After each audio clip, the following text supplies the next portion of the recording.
The Lord be with you. How are you doing, my dear friend? As we celebrated last Thursday the ascension of our Lord Jesus Christ, we are now on the Sunday after the ascension, or Sunday within the octave of the ascension. The Gospel speaks of the persecution that will be experiencing by the followers of the Lord. The Gospel points out that many of you will be killed, and those who will kill you would acknowledge, would be recognized as serving the Lord.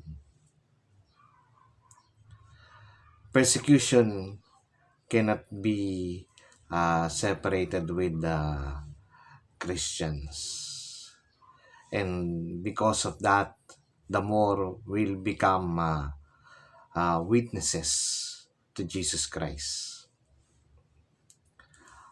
Last Ascension's Thursday, we have reflected that ascension can be equated with the leveling up, with the promotion, with the leveling to a higher level. And the persecution is actually a means given to us to remain humble. That's why we should not be anxious whenever persecution comes. That's why we should not be threatened when persecution comes. For us to remain humble in this world, for us to remain in the spirit of humility of the Lord, we need persecution. Because through that persecution, we are being humiliated, and through humiliation, we remain humble. We cannot be humble if there's no humiliation.